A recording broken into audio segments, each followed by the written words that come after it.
기도하심으로 피우다 시작하겠습니다. 하나님 감사합니다. 오늘도 말씀 앞에 우리를 불러주시고 또 말씀을 통해 우리의 삶을 돌아보게 하시니 감사합니다. 오늘 우상에게 바쳐졌던 재물을 먹는 문제에 관한 고린도 교회가 당면한 이 문제 앞에 오늘 우리가 가지고 있는 문제를 돌아보게 하시고 우리가 신앙인으로서 이 땅을 살아가는 온전한 하나님의 뜻과 지혜를 엿보는 시간이 되게 하여 주시옵소서. 감사합니다. 예수님 이름으로 기도드립니다. 아멘. 네, 오늘 저희가 함께 살펴볼 말씀은 고린도전서 8장 1절에서 13절까지 말씀입니다. 우리 같이 함께 읽겠습니다. 우상의 재물에 대하여는 우리가 다 지식이 있는 줄 아나 지식은 교만하게 하며 사랑한 덕을 세우나니 만일 누구든지 무엇을 아는 줄로 생각하면 아직도 마땅히 알 것을 알지 못하는 것이요 또 누구든지 하나님을 사랑하면 그 사람은 하나님도 알아주시느니라.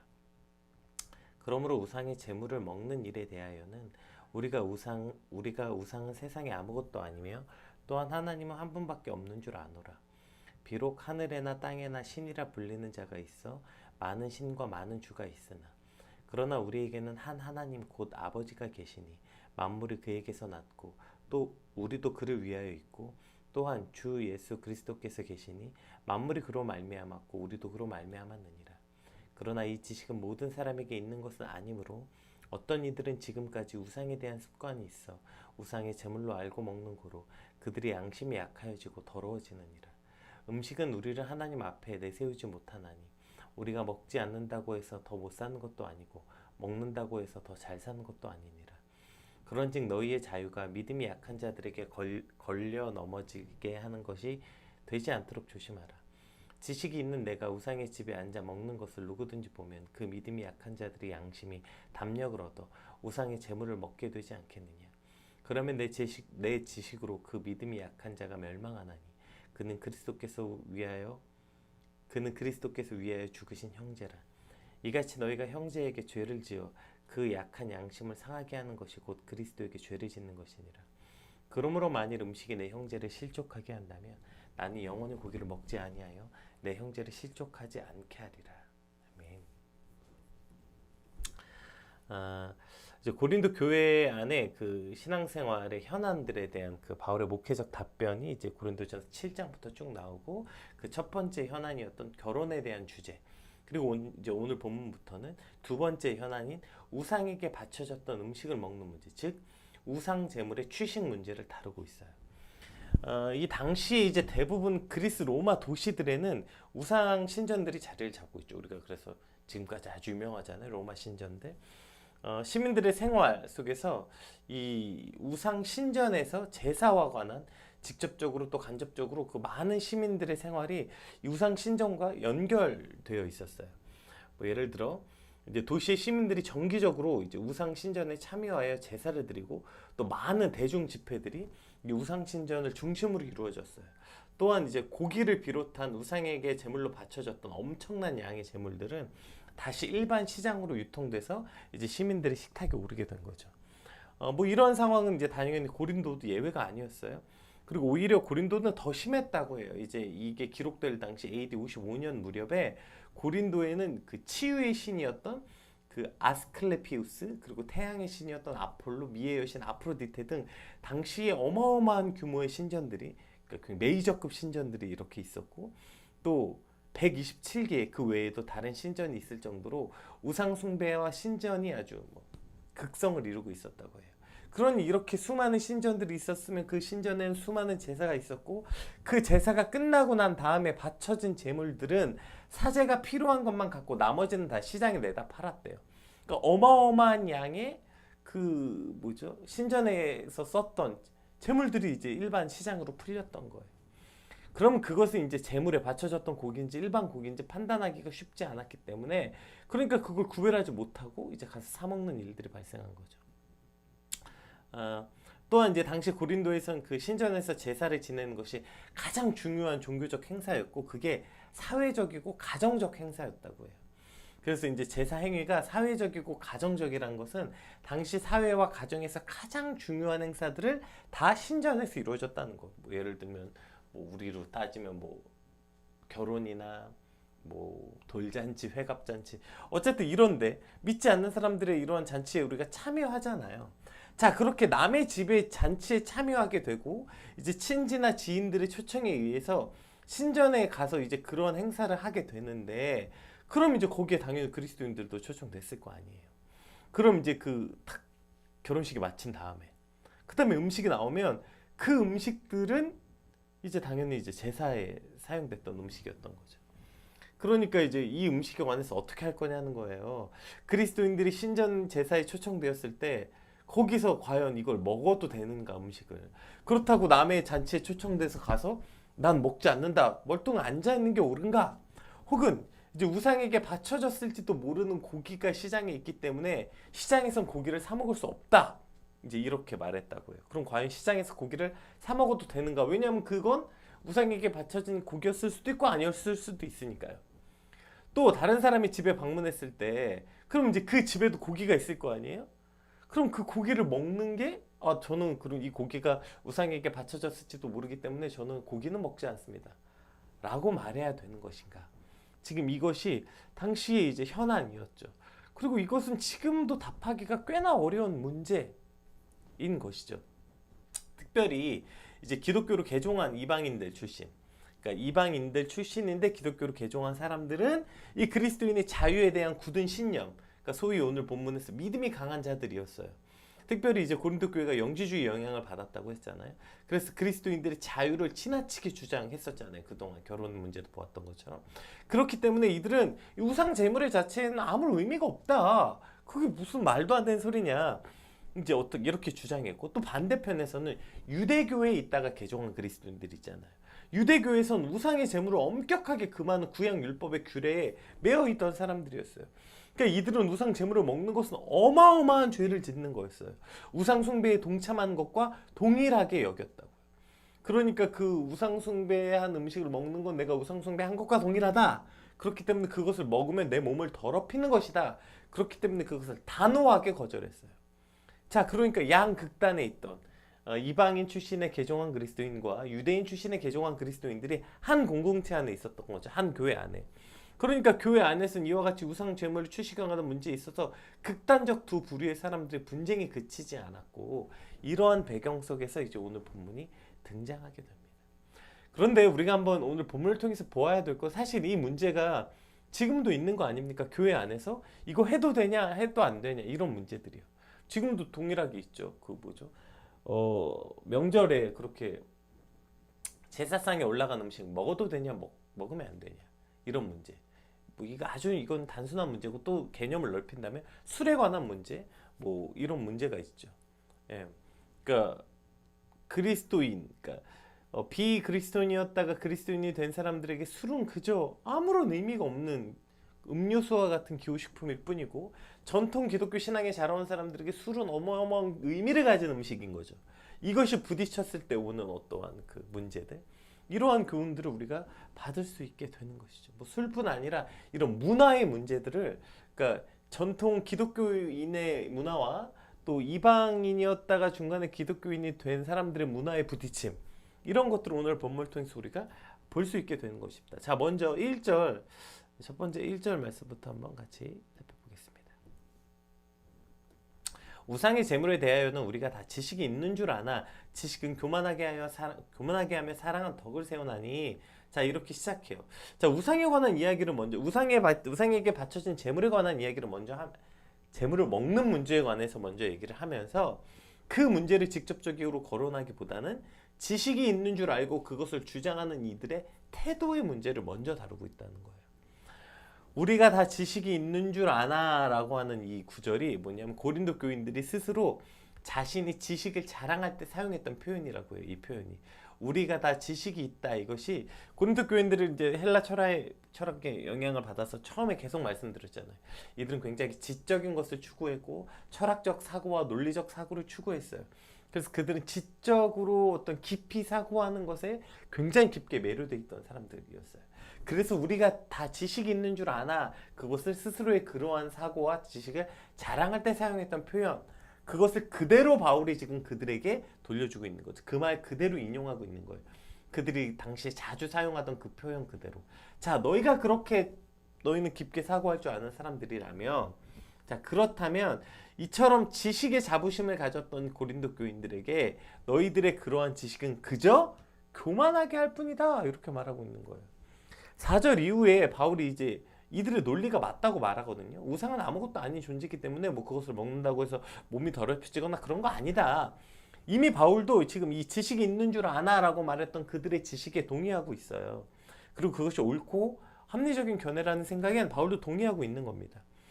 유대교 뿌리 속에서 나온 그 생각들이 답답하고 지금 시대와 전혀 맞지 않고 성경적으로도 신약적으로도 맞지 않아 보이고 자신들이 생각하고 주장하는 바가 훨씬 합리적이고 논리적이고 신학적이라고 믿고 있는 거예요. 그리고 바울도 그렇다는 겁니다. 그것이. 예, 니들이 맞다는 거예요. 자, 그런데 문제는 뭡니까? 보세요. 하나님을 경외하지 않고 형제를 사랑하지 않는 이러한 지식이 아무리 합리적이고 논리적이고 신학적이라 한들 그러한 지식은 그저 자신을 교만하게 만들고, 즉 사랑에 근거하지 않는 지식은 교만해질 뿐이다, 이렇게 말하고 있는 거예요. 이걸 더 짧게는 사랑 없는 지식은 아무것도 아니다, 이렇게 말하는 거예요. 이것이 지금 바울이 첫 번째 말하고 있는 거예요. 그러니까 너희가 말하고 있는 우리가 다 지식이 있는 줄 아나는 그저 비꼬려고 하는 게 아니라 그들이 실제 지식이 있었어요. 그리고 그들의 생각에 바울도 지금 동의한다니까요. 그 지식에 맞다고 말하고 있어요. 너희가 지식이 있고, 그 뒤에 이제 이것을 믿음이라고도 표현하는데, 믿음이 있다고도 표현하는데, 어쨌든 너희가 있는 거 맞다는 거예요. 맞는데, 근데 그 안에 너희가 아무리 그것이 논리적이고 합리적이고 뭐 상식적이고 철학적이고 신학적이고 모든 면에서 그게 맞는 말이라고 하더라도 그 안에 하나님을 경외하지 않고 형제를 사랑하지 않는 지식은 아무것도 아니고, 그것은 그저 오히려 너희를 교만하게 해버리는, 그냥 아무것도 아닌 정도가 아니라 그것은 악한 것이다, 그러한 지식은. 이렇게 말하고 있는 거죠.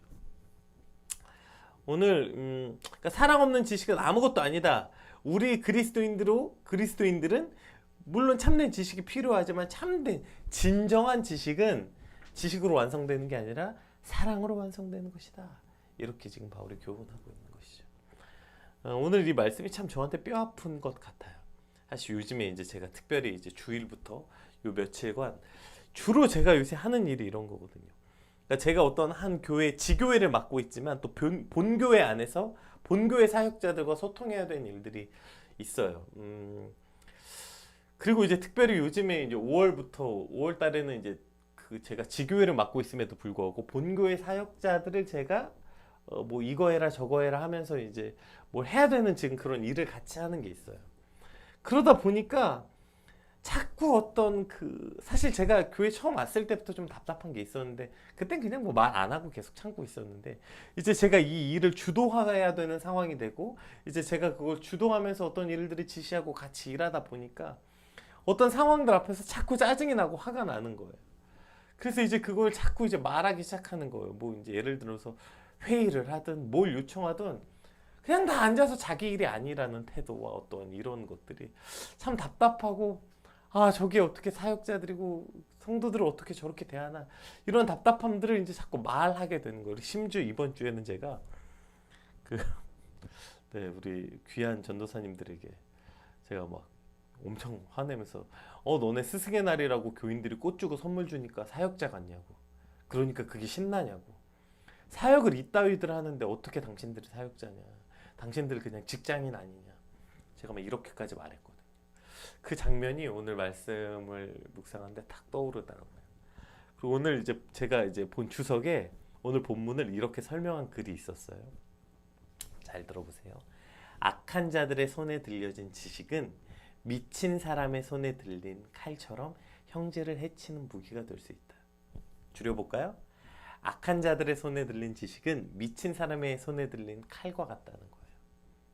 아, 내가 지금 마치 미친 사람이 손에 들고 칼 들고 칼춤을 추는 것과 같이 내가 행하고 있는 것은 아닌가, 이런 생각을 해보게 돼요. 사실 뭐 집에서 혼자 뭐 자기가 지랄 발광을 하든 무슨 상관이 있겠습니까? 근데 손에 칼을 들고 칼춤을 추는 건 주변을 다치게 하고 자신도 다치게 하죠. 핀들레이라는 이제 신학가는 이렇게 말했어요. 사랑이 없는 지식은 공동체를 파괴할 뿐 아니라 자신을 바보로 만든다. 예. 이것이 참 오늘 여러 가지로 저 스스로에게 주고 있는 말씀인 것 같아요. 물론 그렇다고 해서 그렇구나 그러면 아무 말도 하지 말고 아무런 이야기도 하지 말아야겠다 이런 건 아니에요. 당연히 그것이 옳지 않고 어떠한 일이 주도될 때 그것에 관해서 옳지 않은 일들이 일어나는 것에 대해서 어떻게 침묵하고 가만히 있어요. 그것이 오히려 죄악이죠. 그러나 그렇다고 해서 그 지식을 사랑 없이 그저 지식으로만 그렇게 떠드는 건 미친 사람 손에 들린 칼이라는 사실을 반드시 인지하고 말해야죠. 그것을 인식하고 행동했어야죠. 그러나 그거 없이 그냥 내가 답답하다고 짜증난다고 그냥 와다다다 쏟아내는 건 저 미친 사람 손에 들린 칼이구나 라는 사실을 반드시 기억하라는 것입니다. 혹 오늘 말씀 앞에 나온 여러분 중에 저와 같은 성향이 있으신 분들은 그래서 혹시 또 합리적이고 논리적이고 지성적으로 누군가를 판단하고 재단하고 그래서 그 사람에게 너 그러면 안 돼, 그렇게 살면 안 돼 이렇게 말하는 걸 혹 즐겨하거나 즐겨한다는 건 좋아서 한다는 뜻은 아니에요. 본인의 역할이 그런 역할들인 사람들이 있습니다. 그러한 역할이시라면 반드시 한쪽에는 이 말씀을 붙잡아야 됩니다. 우리가 다 지식이 있는 줄 아나 지식은 교만하게 하며 사랑은 덕을 세운다. 사랑 없는 지식은 아무 소용이 없다.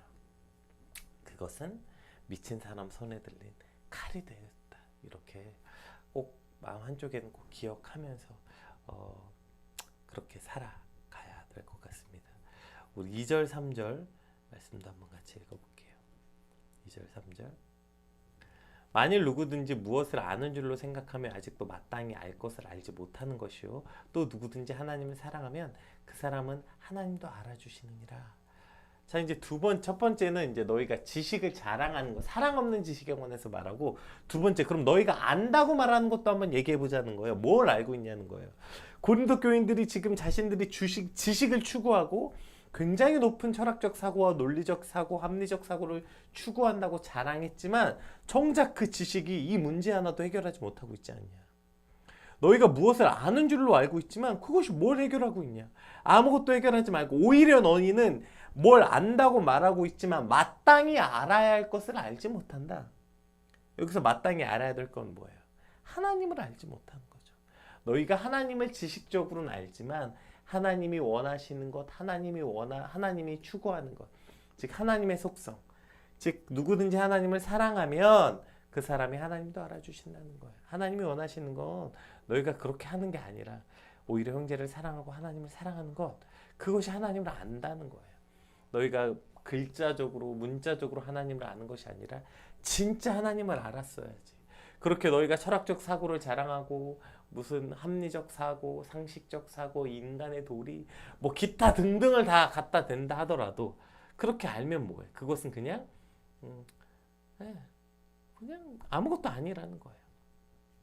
진짜 아는 건 하나님을 알아야죠. 하나님에 관한 지식을 알아야죠. 하나님을 아는 지식을 가져야죠. 이것이 하나님을 아는 지식을 가질 때 우리 안에서 내가 진짜 행해야 되는 것은 지금 그렇게 논리적으로 사고하고 판단하는 게 아니라 형제를 사랑하고 하나님을 사랑하는 것, 이것부터 알아야 되는데 이건 모르면서 이건 알지 못하고서 뭘 안다고 자랑하냐라고 말하고 있는 것입니다. 오늘 우리가 살면서 참 얼마나 수많은 일들에 안다고 끼어들고 말하고 싶어 합니까? 진짜 그런데 내가 알고 있는가? 내가 그렇게 말할 만큼 과연 하나님은 알고 있는가?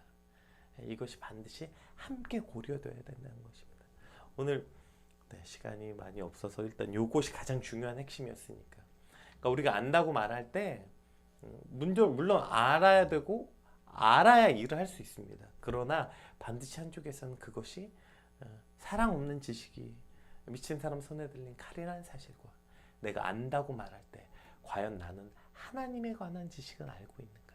나는 하나님에 관해서는 이렇게 알고 있는가? 이 두 가지가 반드시 함께 마음속에 고려될 때 우리가 이 일들을 감당할 수 있게 될 것입니다. 자, 이제 이것을 먼저 말하고 이제 말합니다. 우상에 관해서. 이거 이제 빨리 짧게 볼게요. 그러므로 우상의 제물을 먹는 일에 대하여는 우리가 우상은 세상에 아무것도 아니며 또한 하나님은 한 분밖에 없는 줄 아노라. 이것이 지식이 있다 말했던 저들의 주장이고 바울도 동의한다는 거예요. 비록 하늘이나 땅이나 신이라 불린 자가 있어 많은 신과 많은 주가 있으나 저 수많은 우상 신전들을 말하는 거죠. 그러나 우리에게는 한 하나님 곧 아버지가 계시니 만물이 그에게서 났고 우리도 그를 위하여 있고 또한 한 주 예수 그리스도께 계시니 만물이 그로 말미암고 우리도 그로 말미암았느니라. 그러니까 저것 우상들을 뭐 어쩌고 저쩌고 했지만 우리에게 신은 한 명뿐이라는 거예요. 자, 그러니 우리는 주도 한 분이시고 하나님도 한 분이니까 애초부터 저건 신이 아닌 거예요. 근데 저게 무슨 신에게 바쳐진 거라는 거예요. 저거 아무것도 아니라는 거죠. 그러나 이 지식은 모든 사람에게 있는 것은 아니므로 어떤 이들은 지금까지 우상에 대한 습관이 있어. 우상의 재물을 알고 먹는 고로 그들의 양심이 약하여지고 더러워지니라. 그러니까 그것이 아직도 우상이라고 생각하고 뭔가 그것을 먹음으로 거기에 신이 깃들어져 있다고 하고 내가 그걸 먹음으로 하나님께 범죄하는 것 같은 마음이 들으면 자, 그 양심이 약하여져서 양심의 거리낌이 있는데 먹으면 그것은 더러워진다는 거예요. 그것은 죄가 된다는 거예요. 음식은 우리를 하나님 앞에 내세우지 못하나니 우리가 먹지 않는다고 해서 더 못 사는 것도 아니고 먹는다고 해서 더 잘 사는 것도 아니지 않냐. 물론 그 음식이 뭐 우상이 없어. 그러니까 그 우상 먹는다고 해서 더럽혀지는 것은 아니야. 그러나 모두 그렇게 생각하는 건 아니고 모두 그러한 지식과 믿음이 있는 건 아니니까 누군가는 그래도 먹으면서 마음이 찝찝하고 먹으면서 뭔가 내 믿음이 약해진 것 같은 느낌이 들면 먹으면 안 된다는 거죠. 근데 그거 하나 먹어서 더 잘 사는 것도 아니고 못 먹는다고 해서 못 사는 것도 아니지 않냐. 그런즉 너희의 자유가 믿음이 약한 자들에게 걸려 넘어지게 하는 것이 되지 않도록 조심하라. 지식이 있는 내가 우상의 집에 앉아 먹는 것을 누구든지 보면 그 믿음이 약한 자들의 양심에 담력을 얻어 우상의 재물을 먹게 되지 않겠느냐? 그러면 내 지식으로 그 믿음이 약한 자가 멸망하나니 그는 그리스도께서 위하여 죽으신 형제라. 이같이 너희가 형제에게 죄를 지어 그 약한 양심을 상하게 하는 것이 곧 그리스도에게 죄를 짓는 것이니라. 그러므로 만일 음식이 내 형제를 실족하게 한다면 나는 영원히 고기를 먹지 아니하여 내 형제를 실족하지 않게 하리라. 아멘. 이것이 바울의 결론입니다. 그리고 제가 사실 술에 관한 질문을 받을 때 가장 많이 인용하는 말씀이기도 해요. 뒤는 시간이 없으니까 우리 좀 적용점 하나로만 얘기해 봅시다. 술에 관한 이야기로 한번 이야기해 볼까요? 자, 그 술 한 잔 먹는 게 뭐 큰 문제겠어요. 그게 술 한 잔 먹는 게 뭐 이제 또 이것도 뭐 나눕니다. 증류주는 안 되고 과실주는 된다. 뭐 디테일합니다. 막 술 먹는 사람들끼리도. 술을 먹는 것이 죄가 아니라고 주장하는 사람들 안에서도 굉장히 디테일해요. 왜냐하면 그 증류주는 몸을 상하게 하는 음식, 과실주는 그렇지 않다. 뭐 어쨌든 뭐 그래가지고 뭐 증류주는 독주고 뭐 그래요. 그래서 뭐 와인은 된다. 뭐 이런 주장들도 그 안에서도 뭐 여러 주장이 있어요. 자, 그렇다 합시다. 근데 특징이 뭐냐면 그리스도인이면서 술을 먹어도 된다고 주장하는 사람들의 문제는 뭐예요? 주장한다는 거예요. 주장. 나 먹어도 돼. 라고 그것을 그들이 주장할 때 그래 먹어도 돼? 근데 나는 그거 먹을 때 양심에 좀 걸리고 난 술 먹으면 실수하는데 그래도 저 사람이 된다니까 저 목사님이 된다니까 먹어야지. 이렇게 먹으면 너 때문에 그 형제가 범죄하게 된다는 거예요. 그러므로 믿음이 약한 자가 그것을 먹으면 같이 멸망하게 되나니 그것이 너의 죄라는 거예요. 너가 그리스도에게 죄를 짓는 것이다. 그것이 너 스스로는 그게 먹는 게 죄가 아니라고 주장할지 모르겠지만 너로 인하여서 누군가가 그것으로 따라하거나 실족하게 된다면 너가 어디 앉아서 그거 먹고 있는 거 너가 어디 앉아서 그 이방 신전에게 먹고 있는 걸 보면서 형제가 실족하거나 너를 따라서 먹게 돼서 그것이 죄가 되게 된다면 그 죄가 곧 너의 죄가 된다. 그러므로 뭐래요? 맨 마지막에 이것이 바울의 권면 아닙니까? 그러므로 만일 음식이 내 형제를 실족하게 한다면 나는 영원히 고기를 먹지 아니하여 내 형제를 실족하지 않게 하리라. 이것이 성숙한 그리스도인의 자세와 태도라는 것입니다. 그거 먹는다고 해서 더 대단히 잘 사는 것도 아니고 그거 못 먹는다고 해서 대단히 못 사는 것도 아니지 않냐. 그러니까 그거 먹어서 내 형제가 실족하게 한다면 나는 영원히 고기를 먹지 않겠다. 그것이 내 형제를 실족하지 않게 하는 것이 훨씬 더 성경적인 가치에 부합하기 때문이라는 것이죠. 이러한 이유로 오늘 이러한 태도로 오늘 우리가 이거 죄 아니야? 이거 먹으면 죄 아니야? 이거 하면 죄 아니야? 뭐 이렇게 유치하게 그 죄 아니야? 이것만 가지고 생각하지 말고 그것을 함으로 그것을 먹음으로 또 먹지 않음으로 하지 않음으로 내 인생에 큰 어떤 일이 일어나는 게 아니라면 굳이 그렇게 해서 그 논란이 있고 누군가에게 시험거리가 되면서 먹고 행해야 될 이유가 있겠냐. 그러면 그거 형제를 위해서 영원히 하지 말라는 거예요. 영원히 먹지 말라는 거예요. 그것이 오늘 우리의 성숙한 그리스도인의 믿음의 자세가 되길 주님의 이름으로 축복합니다. 우리 같이 받은 말씀 놓고 함께 기도합시다. 주님, 제가 먹고 마시는 것 다 주의 하나님의 영광을 위해서 하게 하여 주시옵소서. 그거 하나 먹겠다고 누군가의 마음에 상처 주고 시험에 들게 한다면 기꺼이 포기할 수 있는 자유가 있으나, 그러나 그 자유를 충분히 다시 하나님께 올릴 수 있는, 드릴 수 있는 믿음을 주시옵시고, 또 그것이 아무리 옳은 논리와 이론이라 할지라도 형제를 사랑함이 없는 지식은 아무 쓸모없는, 오히려 미친 사람 손에 들린 칼이라는 것 주님 꼭 기억하면서 오늘 하루를 살게 하여 주시옵소서. 우리 같이 받은 말씀 놓고 함께 기도하겠습니다. 기도합시다.